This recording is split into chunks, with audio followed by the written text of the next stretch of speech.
बिस्मिल्लाहिर्रहमानिर्रहीम। अस्सलाम वालेकुम दोस्तों, इस ऑडियो लॉग में हम बात करने वाले हैं रशिया और यूक्रेन की जंग के हवाले से। इसके ऊपर हम बहुत डिटेल से बात कर चुके हैं पहले भी कि मतलब कैसे अमेरिका इस जंग से फायदा उठा रहा है, दोनों तरफ से फायदा उठा रहा है, कैसे यूरोप को भी दबा रहा है, कैसे अपने दूसरे स्ट्रेटेजिक राइवल रशिया को भी दबा रहा है। ये तो इसके ऊपर हम पहले भी बात कर चुके हैं। अब आते हैं कि एक्चुअल मिलिट्री कॉन्फ्लिक्ट और सिचुएशन वगैरह क्या है। मैंने पहले भी कहा था कि डोनेट्स्क में सबसे ज्यादा जो ताकतवर ग्रुप है वो वैगनर ग्रुप है। ये आपके रमजान कादिरोव का ग्रुप है जो कि चेचन फाइटर के ऊपर है और ये ज्यादा अच्छे तरीके से लड़ाई वगैरह कर रहे हैं और इसीलिए ये थोड़ा बहुत एडवांस भी कर रहे हैं। लेकिन इनकी एडवांस करने से कुछ ज्यादा फर्क नहीं पड़ता। ये एक छोटा सा सेक्टर है जंग का जिसके ऊपर ये कमांडर्स वगैरह ये जो चेचन फाइटर वगैरह ये लड़ रहे हैं। अगर ओवरऑल स्ट्रेटेजी इनको सपोर्ट नहीं करेगी तो ये अकेला ग्रुप कुछ ज्यादा उखाड़ नहीं पाएगा। सो रशियन ओवरऑल स्ट्रेटेजी क्या है वो भी थोड़ा सा हम देखेंगे। इसके अलावा यूक्रेन ने अब रशिया के अंदर डीपली स्ट्राइक करना शुरू कर दिए। यूक्रेन किस तरह से इस जंग को लेकर चल रहा है इसके ऊपर भी थोड़ा सा डिटेल में हम डिस्कस करेंगे इस आइडियोलॉग के अंदर। आइए सबसे पहले चलते हैं कि जंग की एक्चुअल सिचुएशन वगैरह क्या है। जंग की एक्चुअल सिचुएशन इस वक्त ये है कि यूक्रेन भी दोबारा से हमले कर रहा है रशिया के अंदर। रशिया के अंदर डीपली जितने भी मिलिट्री बेसेस हैं रशिया के मॉस्को से दूर इन सब के ऊपर हमला कर रहा है। अब इनके ऊपर हमला किससे कर रहा है? इनके ऊपर हमला कर रहा है हाइमार से। हाइमार जो है एक तरह का मतलब रॉकेट सिस्टम है जिसकी काफी अच्छी खासी रेंज है। इसकी आमतौर के ऊपर रेंज तो 300 किलोमीटर बताई जाती है लेकिन इसके अंदर अच्छे खासे मिसाइल आते हैं जिनकी रेंज 400 किलोमीटर 450 किलोमीटर के करीब है। सो ये बड़ी एक्यूरेसी से बहुत दूर दूर तक निशाना वगैरह मार रहा है, इसीलिए यूक्रेन को इस जंग के अंदर अपर हैंड है। फॉर एग्जांपल जब भी कभी कोई टेक्टिकल कॉम्बैट वगैरह होती है, जब भी कोई जंग होती है तो वहां पर इन्फेंट्रीज आपस में टकराती है, डिचेस वगैरह बनाती है, उसमें छुप जाती है, बंकर्स होते हैं उसके अंदर छुप जाती है, sniping action, motor action, artillery action, ये सब का सब चलता रहता है। हम भी यहाँ पर कश्मीर के बॉर्डर के ऊपर ये सब कुछ देखते रहते हैं। लेकिन यहाँ पर कुछ अलग ही हो रहा है। यहाँ पर यह हो रहा है कि दोनों के जो टेक्टिकल लेवल्स है इन्फेंट्री के टेक्टिक वो दोनों के ऑलमोस्ट सेम है। दोनों ने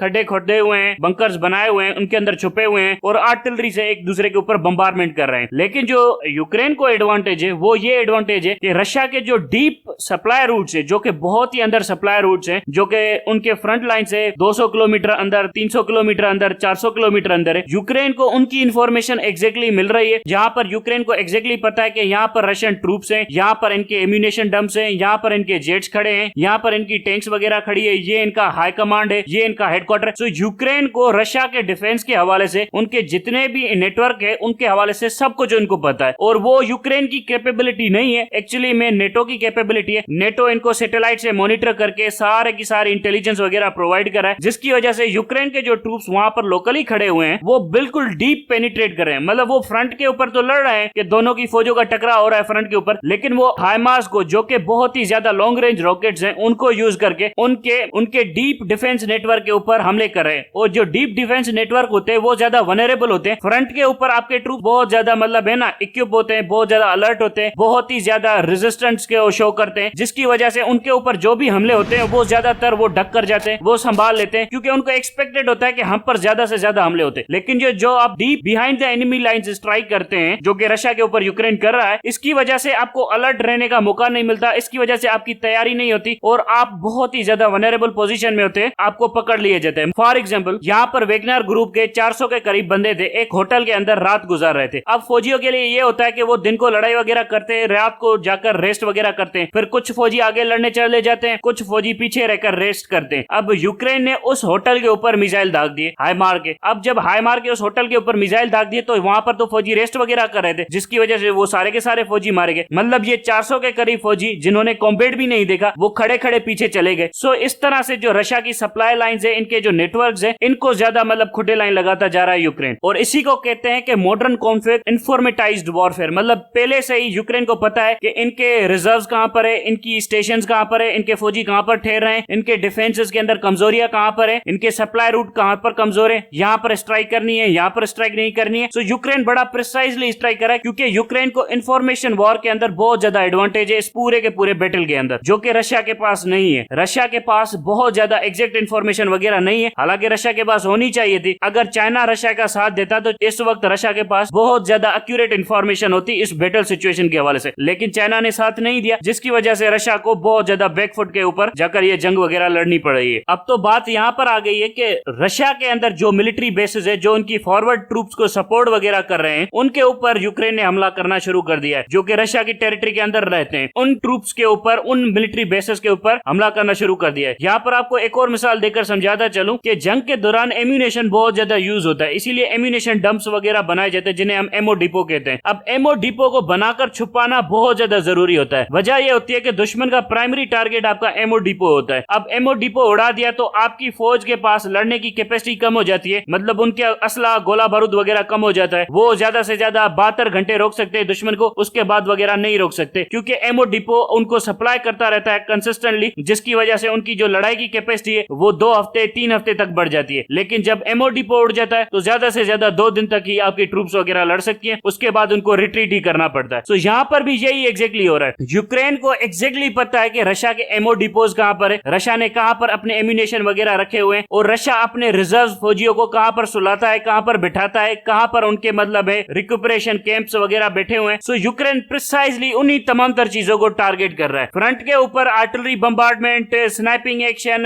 फायरिंग वगैरह वो तो हो रही है, लेकिन उसके अलावा जो डीप स्ट्राइक्स हैं जिसकी वजह से रशिया को बहुत ज्यादा तकलीफ हो रही है। अब रशियन हाई कमांड सबसे ज्यादा परेशान इसी बात से है कि इस डीप स्ट्राइक से कैसे अपनी जान छुड़ाई जाए, क्योंकि रशियन हाई कमांड की नाक में दम इन डीप स्ट्राइक ने किया हुआ है। इस वक्त यूक्रेन को इंफॉर्मेशन डोमेन में इतनी मतलब है ना ताकत हासिल है, रशिया के ऊपर इंटेलिजेंस वॉरफेयर के अंदर इतनी ताकत हासिल है कि मैं गारंटी कर सकता हूं कि आने वाले दिनों के अंदर रशिया का कोई सीनियर कमांडर भी उड़ा देंगे ताकि रशियन ट्रूप्स का मोरल वगैरह डाउन हो जाए। ये रशिया का जरूर कोई ना कोई सीनियर कमांडर उड़ा देंगे, जिसकी वजह से रशिया का मोरल वगैरह डाउन हो जाएगा और जिसकी वजह से रशिया को बहुत ज्यादा गुस्सा आ जाएगा। अब ये उड़ा सकते हैं, अभी भी उड़ा सकते हैं, लेकिन मसला ये है कि ये क्लियरेंस मांगेंगे अगर सीनियर कमांडर उड़ाना हुआ तो रशिया का। अगर जब तक इनको क्लियरेंस नहीं मिलेगी ऊपर से, यानी अमेरिका से या नेटो से, यूक्रेन नहीं उड़ाएगा। अगर यूक्रेन ने उड़ा दिया तो फिर नेटो के लिए बड़े मसले हो जाएंगे। सो मुझे एक्सपेक्टेड है कि आने वाले 1 हफ्ते के दौरान या 2 हफ्तों के अंदर रशिया को कोई ना कोई बड़ा कमांडर ये फड़का देंगे, और जिसके बाद ये रशिया के ट्रूप्स का मोरल वगैरह डाउन कर देंगे, जिसकी वजह से व्लादिमीर पुतिन के ऊपर बहुत ज्यादा प्रेशर होगा। अब ये जितनी भी स्ट्रेटेजी थी ये यूक्रेन की थी। अब आते हैं हम रशिया की स्ट्रेटेजी के ऊपर। रशिया के डीपली इनसाइड स्ट्राइक्स वगैरह हो रहे हैं, और रशिया के पास मसला ये है कि उसके मिसाइल स्टॉक्स वगैरह बहुत कम हो चुके हैं। उसके पास वो ज्यादा सोफिस्टिकेटेड मिसाइल नहीं बचे जो वो पहले यूज कर रहा था। अब जितने भी मिसाइल्स हैं वो सारे के सारे यूक्रेन का एयर डिफेंस ट्रैक कर रहा है। कैलिबार जो मिसाइल था, जो सिकंदर मिसाइल था, ये बहुत ही ज्यादा हैवी मिसाइल थे, बहुत ही अच्छे मिसाइल थे, जिनको अगर रशिया यूज करता था तो इनको यूक्रेन का एयर डिफेंस वगैरह नहीं रोक सकता था, क्योंकि ये ज्यादा सोफिस्टिकेटेड मार्क 6 के ऊपर चलने वाले मिसाइल वगैरह थे। लेकिन अब इन मिसाइल को रशिया यूज नहीं कर सकता। वजह यह कि उसके स्टॉक्स वगैरह खत्म हो चुके हैं, और ये रशिया के लिए सोचने की बात है कि उसके स्टॉक्स वगैरह इतनी जल्दी कैसे खत्म हो गए। ये तो नेटो से लड़ने का दावा करता था और इसके स्टॉक्स इतनी जल्दी खत्म हो गए। ये रशिया के लिए बहुत ही ज्यादा सोचने की बात है, जिसकी वजह से जो वेस्टर्न अलाइज है वो ज्यादा अग्रेसिव होकर रशिया के ऊपर टूट पड़े, और वो चाहते हैं कि रशिया को इस बार जबरदस्त चोट पहुंचाई जाए, जिसकी वजह से रशिया का अग्रेशन हमेशा हमेशा के लिए यूरोप के ऊपर से खत्म हो जाए। रशिया एक छोटा सा टिनी टाइनी सा पावर बनकर वहां पर रहे, और रशिया की जो पावर है वो हमेशा हमेशा के लिए कम हो जाए। इसीलिए वेस्टर्न अलाइज एग्रेसिवली एक कर रहे हैं रशिया की तरफ। अब व्लादिमीर पुतिन जो डिसाइसिव विक्ट्री सोच रहा है कि उसको डिसाइसिव विक्ट्री क्या है, तो वो तो बहुत दूर है। अब व्लादिमीर पुतिन की जो डिसाइसिव विक्ट्री होगी वो ये होगी कि वो इन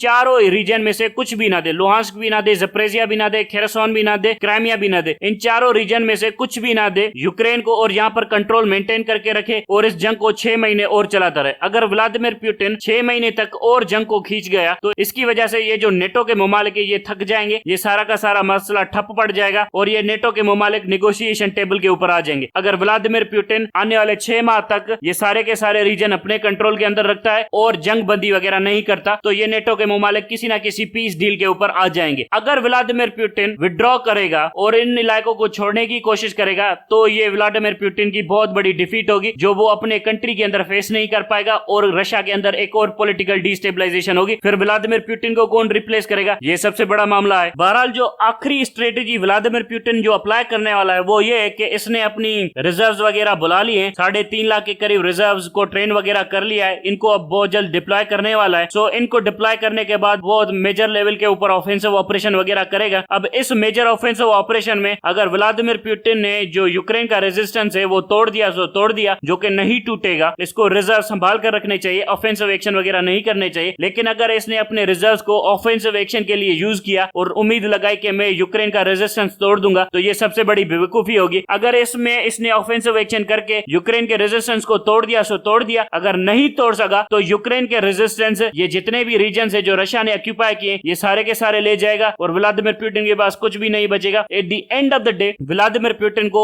एक तरह के मतलब है ना अनकंडीशनल सरेंडर करना पड़ेगा यूक्रेन यूक्रेन के मामले के ऊपर, जिसकी वजह से रशिया की सिक्योरिटी, रशिया की जितनी भी मतलब है ना अग्रेसिव पोस्चर, वो ज्यादा से ज्यादा खत्म हो जाएगा और यूरोप बहुत ज्यादा ताकतवर हो जाएगा रशिया के मुकाबले में, और रशिया की जो रही कई इज्जत है वो सारी की सारी खत्म हो जाएगी। अब व्लादिमीर पुतिन को गौर से सोचना चाहिए कि ये क्यों हुआ है रशिया के साथ। वो इसलिए हुआ है कि रशिया की मिलिट्री ने खुद को प्रिपेयर नहीं रखा था, रशिया की मिलिट्री ने खुद को एडवांस नहीं रखा था, और वहां पर जो वेस्टर्न मिलिट्री है उसने खुद को बहुत ज्यादा इक्विप वगैरह किया हुआ था, और उन्होंने खुद को बहुत ज्यादा ट्रेन किया हुआ था इस मामले के ऊपर, और उन्होंने खुद को बहुत ज्यादा प्रिसाइजली तैयार किया हुआ था। फॉर एग्जाम्पल हाइमार्स का यूज करना है, उसके बाद इंफॉर्मेशन डोमेन के ऊपर वॉर कैसे लड़नी है, उसके बाद इंटेलिजेंस डोमेन में वॉर कैसे लड़नी है। सो ये सारी की सारी चीजें नेटो ने पहले से तैयार कर रखी थी। यहाँ पर जो रशियन मिलिट्री है उसको बहुत ज्यादा सेटबैक हुए, इंटेलिजेंस वॉरफेयर की वजह से रशिया को बहुत ज्यादा सेटबैक हुए हैं इस पूरी की पूरी जंग के अंदर। रशिया ने इस वक्त जितने भी मतलब है ना मिसाइल स्ट्राइक वगैरह किए हैं वो सारे के सारे यूक्रेन के पावर स्टेशंस के ऊपर किए। यहाँ पर रशिया ने डीप स्ट्राइक्स, मतलब यूक्रेन के ट्रूप्स कहां पर डिप्लॉयड है कहां पर नहीं डिप्लॉयड है इनके ऊपर वगैरह नहीं कर सका। मतलब यूक्रेन के एम्यूनेशन डंप्स, एम्यूनेशन कहां से आ रहा है, इन चीजों के ऊपर रशिया स्ट्राइक नहीं कर सका, जिसकी वजह से रशिया को बहुत ज्यादा नुकसान हो रहा है। आने वाले दिनों में व्लादिमीर पुतिन ऑफेंसिव एक्शन करेगा, लेकिन ये उसे नहीं करना चाहिए, इसको अपने रिजर्व संभाल के रखने चाहिए। बहरहाल देखते हैं कि जब व्लादिमीर पुतिन ऑफेंसिव करेगा और यूक्रेन किसी बड़े रशियन लीडर को एलिमिनेट करने की कोशिश करेगा बैटलफील्ड के ऊपर, इसका मोरल वगैरह क्या होता है और रशियन एडवांस की स्ट्रेटेजी क्या बनती है, ये आने वाले दिनों में हम देखकर बताएंगे। अब तक के लिए इतना ही। Thank you very much.